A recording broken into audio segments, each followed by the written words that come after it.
Okay, train to change, Renaissance guy here, just sorting out my hair. Just got out of the gym, had a very heavy session, had to catch up with quads and just done chest and feeling quite pumped. Feeling pretty awesome about myself. Took a photo with another guy with a pro female bodybuilder and another guy, and to be honest with you, yeah, I'm a little fluffy, but measuring up, I'm not looking too bad actually. So anyway, let's talk about male suicide. Let's talk about why it happens, what happens, and when it happens. And I'm going to dig into my past here, and I'm going to take some stuff from personal experience. So yes, some of it is anecdotal, but the anecdotal part can be taken pretty much into, I think, what is happening in the world today, and especially even back when I had a lot of things going wrong. So going back, I was married and it wasn't a good marriage, and to be quite honest with you, a lot of things happened because of my ex-wife, because of a lot of other things, and I'm not going to go into it. And to be honest with you, there have been a few people who tried backlashing me on this channel, and these people have not a clue about really what happened or how it happened. However, it's all done with and things are done, and I'm on a pretty good course in my life. Now, when I got divorced and I moved back up to Leeds, excuse me, well, I just get my thoughts into gear. When I moved back up country from where I was married, I had gone from 13.5 stone, 6-pack everything, and lost everything due to a lot of things. I'm not even going to go into it, but a lot of pressures, and I lost self-worth. And I'll be quite honest with that. I lost self-worth. I was by myself. I had nobody to really rely on, to be quite honest with you. Surrounded by a lot of stuff that really just was absolutely... I honestly don't know how I got through.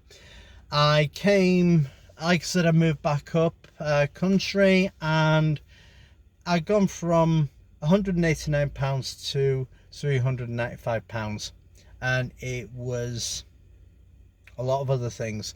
My sense of self-worth was taken away. I wasn't working. There was a lot of other, and it just got on top. And I was sitting in the kitchen of a shared house where I shared with my brother and my sister, and I had 100 painkillers, a small bottle of Jack Daniels. Well, when I say small, I mean and I had a very sharp knife, and it was pretty much it. I'd written my note,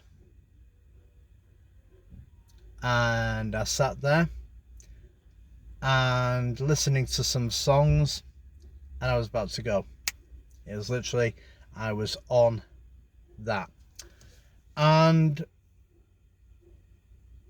when I listened to the songs on the playlist, a couple of songs came up by Manowar, the band Manowar.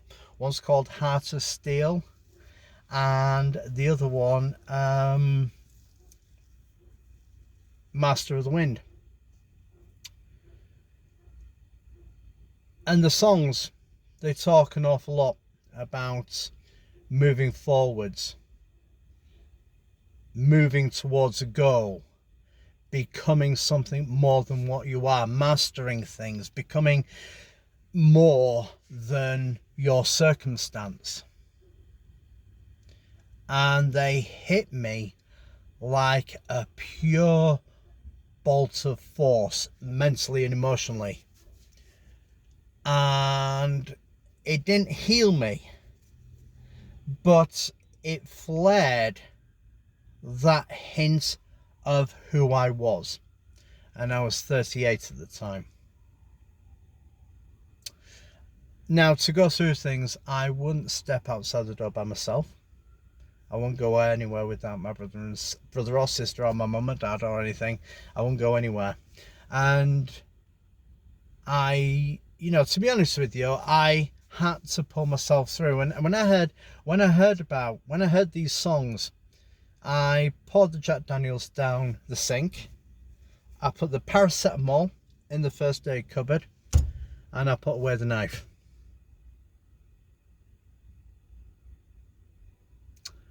And I went upstairs and I undressed. I looked at myself in the mirror naked and really stripped away everything. And I was like, I've lost so much.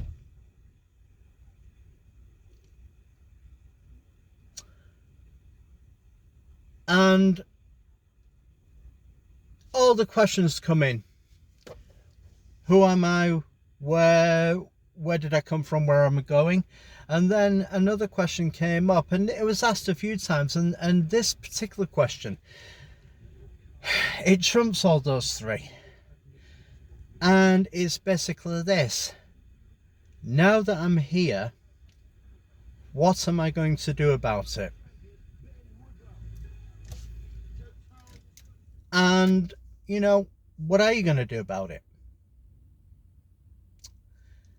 So what I did about it was I found an old t-shirt, found an old pair of tracky bottoms.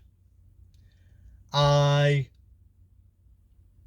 put them on in the morning, walked down the stairs, because I wasn't getting up much past 9:30.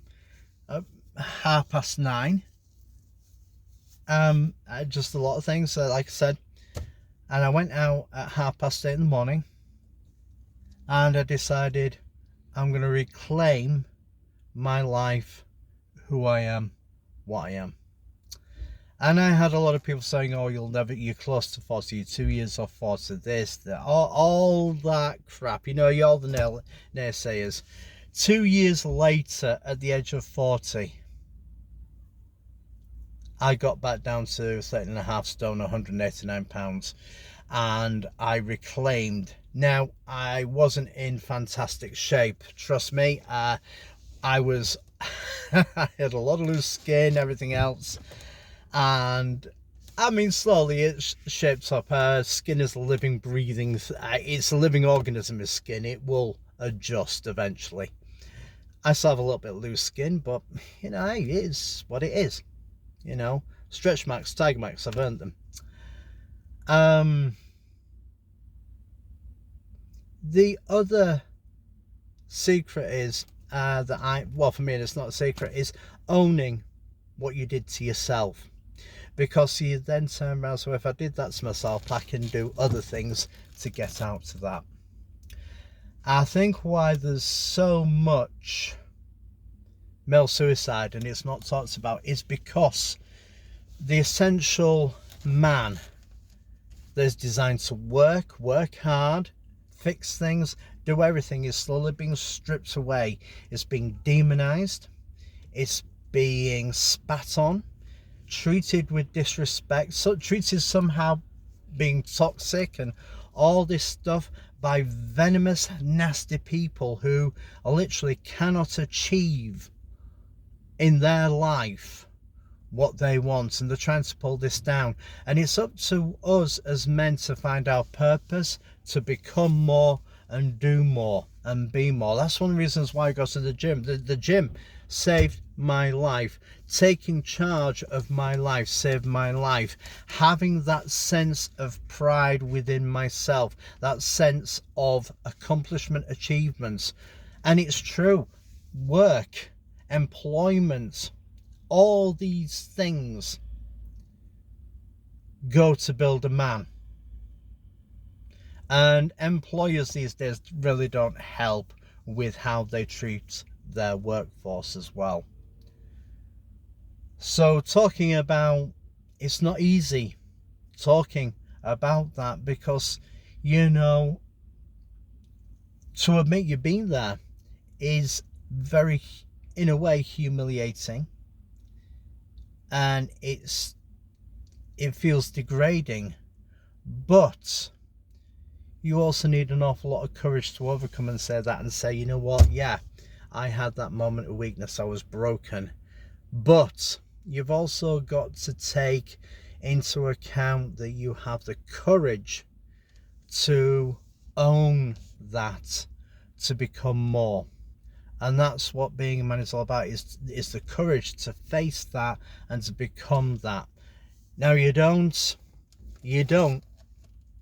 do it all by yourself. I've had plenty of help from people, plenty of encouragement, but you have to take the first step. You have to turn around and say, you know what, I am broken, and fix yourself, become more, and see what brought you to that, where you're responsible, because at some points, not everything, but at some points, some things you will be responsible for yourself on how you got there.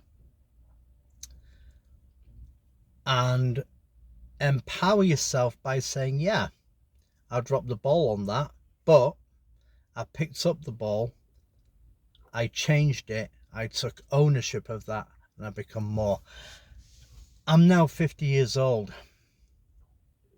I'm 50 years old, and I may not be as limber or as fast as I used to be, but I'm stronger than what I am. I'm better than what I am. Moving forwards with my goals. There are other things that are happening in my life, and it's all because I took ownership of things that happened within my life.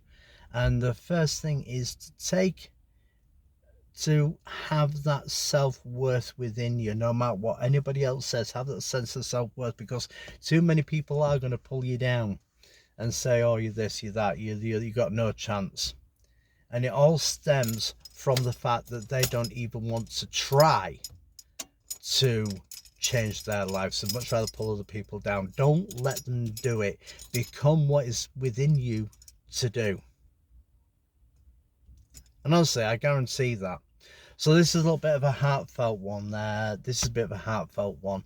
And to say, look, you know, if you're suffering, you know, just when you get to that, so there will be a point where you, just before you do, look for that point where you can change and take it the other way, you know. And it's scary. The temptation to end it is so great. But if you take that moment before you do, and you take the opportunity to say, actually, I'm going to change this, you'll come through it and you'll move forwards. And to be honest with you, since then, yeah, I've been down about things. Yeah, there have been some things I've been angry about. Of course there is. It's life. You know what? Yes, you are going to be angry. You are going to be happy. You're going to have good days, bad days, all these sort of things. There is nothing toxic about it. There's nothing else about that. It is purely, simply the experience of life. And that's all it is. The experience of life, and it's how you manage it. Don't ever be afraid to ask for help. Don't ever be afraid to step forward and conquer that. Do something productive. Do something within yourself. Take the small victories where you can and become more. So like I said, a bit of a heartfelt one here. And my thoughts go out to those people who are struggling, because especially today, it's not easy, and we've got a lot of idiots spouting a lot of poison and a lot of cancer, especially to young men these days, and it needs to be countered. So have a great day. Just stop, think, take power into your hands, and become more. Have a great day, guys.